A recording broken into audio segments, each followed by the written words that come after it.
Hello everyone, my name is Wakas and today I am going to talk about Simman stations. And nowadays in PLAB exam there is one must Simman station that is always coming. So there are total 10 Simman stations and they are repeating. So today I would be talking about like an approach which we can follow to deal with these Simman stations. So it is quite an easy way to pass these stations. And so let's start. So whenever we see a patient, we usually see patients in different settings. For example, if the patient is coming to you in outpatient setting and the patient is fine, like patient is coming to you with dizziness, and the patient is coming to you in outpatient setting, so usually you will start taking history, then you do the examination, then you make some differentials and then investigations, and then you follow your treatment plan. And if the patient is coming to you in emergency department, so you will start with, if the patient is coming to you with severe chest pain and shortness of breath, so you would start with management, immediately management. So these Siemens stations, they have been designed to see how much safe doctor we are. There are different ways in which in PLAB 2 exam they test us. Like being a doctor, we must be a good teacher. So they give us some teaching stations, like we usually teach students, we usually teach junior doctors, we teach even the patients and attendants about the technique of using medications, technique of using the, for example, if it is an asthmatic station, so how to use these PFR. So, and some stations are ethical stations. So these Siemens stations are to check how much safe doctor we are, how we can deal with emergency situations, and how can we be a safe doctor is whether we apply a correct approach. So whenever you go for a Siemens station, and you need to see whether this is an emergency or not. How can you assess this is by looking at the monitor. So it is very important to look at the monitor as soon as you enter the cubicle. You introduce yourself to the patient or the nurse and then look at the monitor. If the vitals are deranged, if the patient BP is low, pulse is high, and the patient is not stable, so we need to start the treatment immediately. So what treatment? There are two kinds of treatments. One is the specific treatment related to cause, and another is an emergency treatment. So this is what we call as ABCD. A for airway, B for breathing, C for circulation, D for disability, or E for everything else or expire. So how we check the airways? So it is head to tilt and chin lift. So but if the patient is talking, so we need to say these lines as my patient is talking, so I assume my patient airway is patent. If the patient is not talking, you have to check the airway.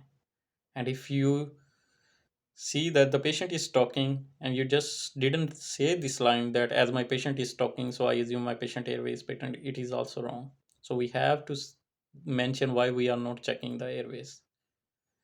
So there are some contraindications of doing this head tilt and chin lift, like if there is any trauma or injury to neck, if there is any conditions related to cervical spine, so we do not do this head tilt and chin lift. Then it is a jaw thrust which we use. So B, breathing. So I would say that in this station we do not have to do a detailed chest examination.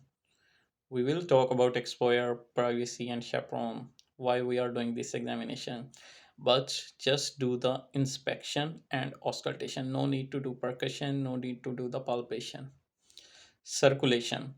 So with the monitor, you would be getting an idea like whether the patient is in some sort of shock or not, and just feel the pulse. And there are few lines which you have to say when you feel that the patient is going into hypovolemia, that BP is low, pulse is high. So if there is a nurse around, so you have to say that, nurse, could you please attach two large bore IV cannulas, green color, in both arms, and attach Hartmann solutions 500 ml within 20 minutes. And also take some blood sample for blood grouping and cross matching, and arrange at least 4 units of blood. It is important to mention arranging 4 units of blood.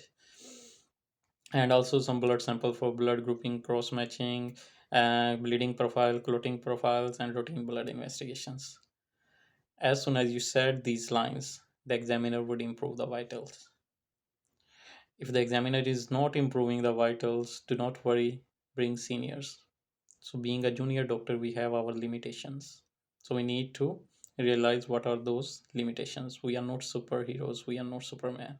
So, whenever you feel that you are not able to, you have mentioned these things and the examiner is still not improving, bring seniors. So, this PLAB exam is all about confidence, how you deal with this situation. Okay. And so, there are three stations in which the problem would be in the C part, circulation part. This is one is postpartum hemorrhage, other is upper GI bleed, another is uh, post hysterectomy dysfunctional uterine bleeding. So if the station is this postpartum hemorrhage, so there are four causes, four T's, like trauma, tissue, tone, and trauma tissue and thrombin. So we have to take a very specific history about these things. So in this PPH station, what would happen is a female would with a uh, female would be coming after fifth delivery, and female would be going into hypovolemia. So you would go and see the patient. So as soon as you enter the cubicle, so after introducing yourself to the nurse and to the patient, what you have to do, you have to look at the monitor. Why? To decide whether you are going to start with history, or whether you have to start the ABCD treatment immediately. For example, you look at the monitor and you feel that everything is fine, start taking history. And if the patient is fine, and you look at the monitor and the patient vitals are dropping and you started with history, it is not safe, doctor. So this is what they are assessing, whether where you are applying this ABCD approach. So as soon as you enter the cubicle and you see at the monitor the vitals are not stable, so you need to start immediately with ABCD. So see whether the patient is talking or not. If the patient is not talking, let's see what is on the monitor. So for example, oxygen saturation is low, it is 88%.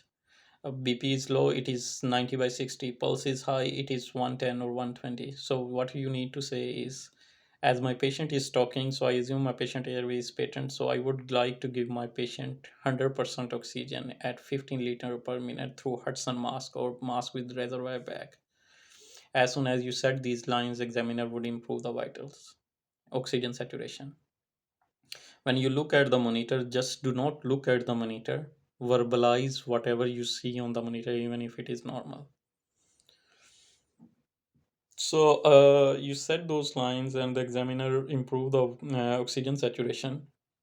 Then we need to go to the next part, that is breathing. So on auscultation in PPH station, there wouldn't be any problem. So then move to the next part, C part. I told you before that whenever there is a problem in the C part, you have to say those lines. Nurse, could you please attach two large bore IV cannulas, green color, in both arms, and attach Hartmann solution 500 ml within 20 minutes, and also take some blood sample for blood grouping, cross matching, and arrange at least 4 units of blood. And also uh, some some blood tests like full blood count, bleeding profile, clotting profile, and LFTs. As soon as you said these lines, the examiner would improve the vitals. Now oxygen saturation is sorted out, and blood pressure is sorted out, so things are quite fine now. So what if the patient has become stable? So what we need to do now is start with the history. And in the history, we have to take a very specific history for those four T's, like tissue, tone, trauma, and thrombin. So we'll start like we start to explain that you are having this bleeding. So do not worry, we are going to take care of you. So could you please tell me, have you ever been diagnosed with any bleeding disorder? She would say no. So few questions from the nurse, because the might be the patient is unknowing. So ask the nurse, has the patient delivered the placenta? Has the patient sustained any trauma during the delivery? How much blood the patient has lost? And yeah, so these are the questions. After that, the examiner would start talking. So history, and after history, there is an examination. So what would you like to examine? Tummy examination and also vaginal examination. So you just need to verbalize. You do not have to do this examination. So after doing this, what you need to do is, after doing this examination, examiner would start talking to you and he will ask like, doctor, what is your diagnosis? So you are going to say that I'm suspecting that my patient is going into hypovolemia due to postpartum hemorrhage. Why you are thinking like this? I'm thinking like this because my patient has had her fifth delivery and she's bleeding profusely within 24 hours, for example. So that's why I'm thinking. So what is the treatment? So treatment depend on the cause. So you can just mention general treatment like, I would like to give my patient oxytocin 10 units IM, and I can also repeat this dose after 15 minutes. What else? Uterine massage, bimanual compression of uterus, uterine artery embolization, uterine artery ligation, and if nothing is going to help, then in the end hysterectomy. You can also mention bringing seniors. So it is also important to mention bringing seniors in between. All right, so this is how we are going to do the station, because we know what is PPH, we know what are the causes of the PPH, we know what is the specific management of the PPH, and we know that how and when to apply this ABCD approach.